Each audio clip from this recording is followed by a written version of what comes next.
Assalamualaikum warahmatullahi wabarakatuh.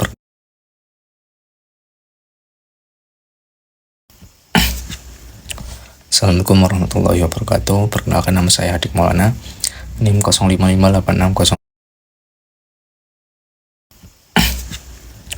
Assalamualaikum warahmatullahi wabarakatuh. Perkenalkan, nama saya Hadik Maulana, NIM 0558600142, Prodi Sistem Informasi. Nah, video ini dibuat untuk melengkapi tugas mata kuliah struktur data.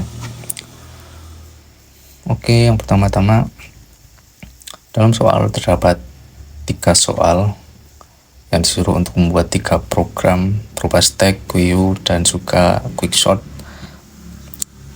yang mana di dalamnya terdapat 8 data integer. Oke, yang pertama, sebelum saya menulis program, hal yang pertama yang harus dilakukan adalah mengimport sebuah library stack, GUI, linked list, dan juga array sebagai library untuk melengkapi quickshot. Oke, setelah penutupan kelas, program yang pertama yang dibuat yaitu program struktur data stack ataupun tumpukan. Nah, stack merupakan koleksi linear objek yang beroperasi menggunakan prinsip dasar LIFO ataupun last in first out.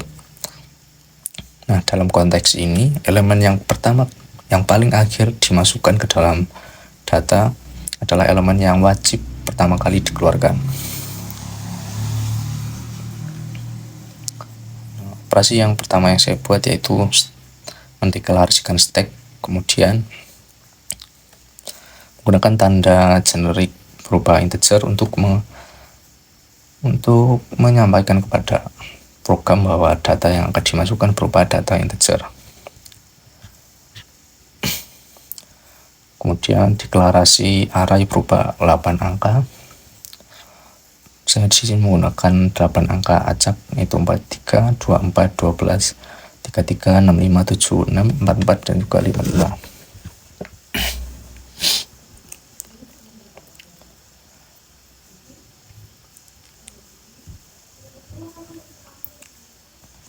Nah, di sini saya menggunakan array to string. Tujuannya supaya ketika saya ingin melupakan data sebelum proses, maka data tidak akan berubah karena data yang digunakan merupakan data cloning ataupun data salinan daripada data aslinya, sehingga tidak akan pernah mengubah data asli. Nah, dalam stack ada 2 proses, yaitu proses push dan proses pop. Proses push merupakan proses untuk menambahkan data ke dalam stack. Nah, data yang ditambahkan berupa data yang paling akhir dimasukkan. Untuk itu saya menggunakan looping agar saya tidak perlu menulis berulang-ulang proses pushnya. Lalu deklarasi stack push. Nah, push di sini untuk menambahkan data tersebut. Karena sudah ada looping, berarti setiap data yang dimasukkan maka data yang di belakangnya akan mengikuti juga. Pokoknya ketika kita jalankan program,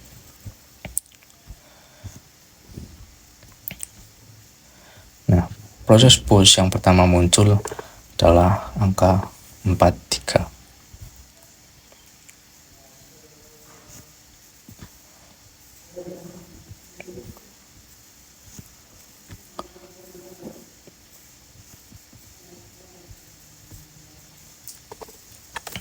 Kemudian setelah proses push yaitu proses pop. Data sebelum proses pop yaitu 43, 24, 12, dan lain-lain. Nah, di sini saya menggunakan stack pop. Nah, pop di sini untuk mengeluarkan data. Nah, data yang dikeluarkan pertama kali adalah data yang paling terakhir dimasukkan, yaitu angka 55. Setelah itu saya juga menggunakan satu lagi operasi stack pop untuk memastikan program saya berjalan. Ketika dijalankan, maka proses pop tersebut menunjukkan bahwa angka 55 dalam stack telah dikeluarkan, sehingga sisa 7 angka yaitu 43, 24, 12, 33, 65, 76, dan 44. Dan di bawahnya juga setelah proses pop, angka 44 dikeluarkan sehingga menjadi 7 angka saja. Lanjut nomor 2, itu membuat program GUI. GUI merupakan struktur data linear yang beroperasi dengan sebuah konteks prinsip FIFO, first in first out, berbeda dengan stack yang menggunakan prinsip last in first out. Di sini yaitu elemen yang pertama kali masuk ke dalam struktur data wajib menjadi elemen pertama yang keluar. Seperti halnya seorang kasir yang hanya melayani orang yang pertama kali masuk ataupun orang yang antrian pertama, bukan antrian yang terakhir. Yang pertama, karena di GUI merupakan sebuah antarmuka ataupun interface, bukan kelas konkret, sehingga tidak bisa diinisiasikan seperti stack dengan neo stack. Di sini tidak bisa menggunakan neo GUI karena data ini bukan kelas konkret, sehingga menggunakan linked list untuk mengimplementasikan metode-metode GUI.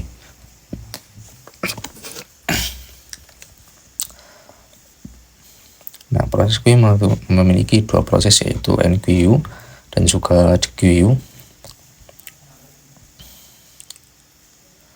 Proses GUI merupakan proses untuk menambahkan data ke dalam sebuah program. Di sini saya masih menggunakan data pertama yang saya masukkan, yaitu angka 8 ini. Sama seperti stack, saya menggunakan proses looping karena setiap data yang dimasukkan urut. Kita deklarasikan GUI, kemudian add. Nah, berbeda dengan stack yang menggunakan push, di GUI kita menggunakan sintaks add untuk menambahkan angka ke dalamnya. Kemudian proses DGUI. DGUI merupakan proses pengambilan data langsung dengan mengeksekusi simpul front atau data yang paling depan. Karena struktur fungsinya adalah sebuah jalinan pointer, maka sisa data yang di belakang tidak perlu digeser indeksnya di memori. Berbeda dengan array statik yang harus melakukan pergeseran elemen dengan biaya data tersebut. Nah, di sini saya mengulang GUI poll. Untuk menambahkan data GUI menggunakan add, dan untuk mengurangi ataupun mengeluarkan data GUI yaitu menggunakan poll. Jadi data yang keluarkan pertama adalah data yang paling pertama dimasukkan, sehingga ketika dijalankan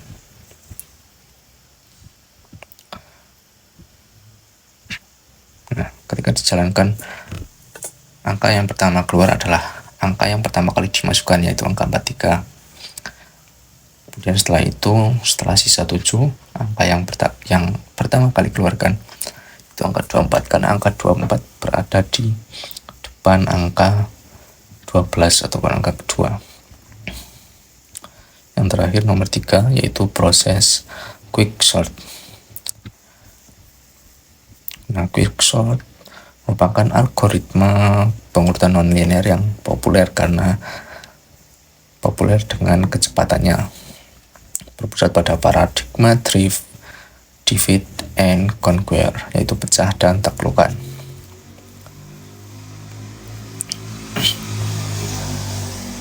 Untuk saya menggunakan base case, sebuah fungsi rekursi wajib agar tidak berjalan selamanya, yang dapat berakibat hancurnya memori sistem akibat sistem yang error ataupun stack overflow.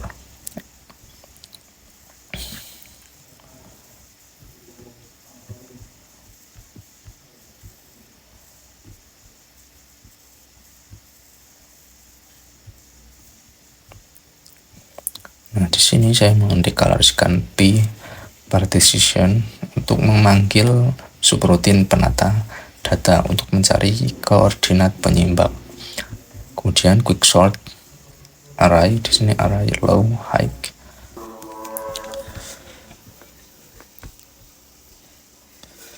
Nah, oke, untuk nomor 3 yaitu quick sort. Nah, di sini saya membuat data sorting menggunakan data clone agar data ini tidak berubah. Nah, di sini quick sort merupakan sebuah strategi divide and conquer yang biasa atau populer digunakan oleh programmer karena kecepatannya dalam mengeksekusi program. Divide and conquer berarti yaitu pecah dan taklukkan dengan menggunakan satu angka acuan yang disebut sebagai pivot. Nah, cara kerja logikanya yaitu proses ini hanya mengulang dua angka secara terus-menerus. Yang pertama adalah fungsi partisi dan fungsi rekursif. Nah, fungsi partisi untuk memilih angka paling kanan pivot. Nah, dalam program tertulis bahwa angka paling kanan yaitu angka 55. Lalu array akan menyisir dari kiri ke kanan. Angka yang lebih kecil daripada 55 akan dilempar ke kiri, sedangkan angka yang lebih besar akan dilempar ke kanan. Nah, di akhir pivot akan ditaruh di tengah-tengah antara mereka, yaitu antara yang paling kanan dan yang paling kiri. Dan fungsi rekursif untuk membelah diri. Setelah angka 55 berada di tengah sebagai acuan ataupun pivot, maka akan menjadi dua kelompok baru, yaitu kelompok kiri angka kecil dan kelompok kanan angka besar.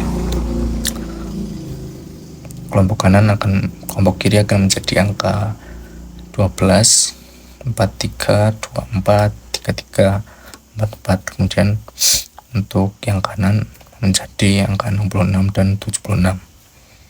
Proses ini akan diulang dan proses ini selesai ketika kelompok data sudah tidak bisa dibelah lagi.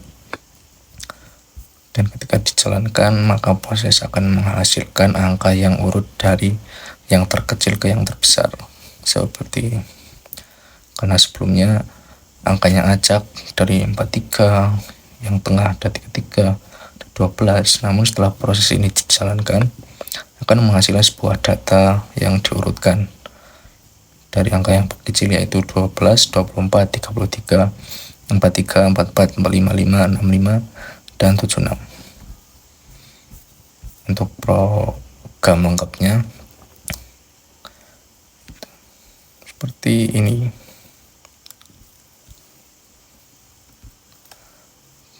Oke, itu saja yang bisa saya sampaikan untuk video ini. Selebihnya mohon maaf apabila ada kekurangan ataupun kesalahan dalam menjelaskan program sorting. Assalamualaikum warahmatullahi wabarakatuh.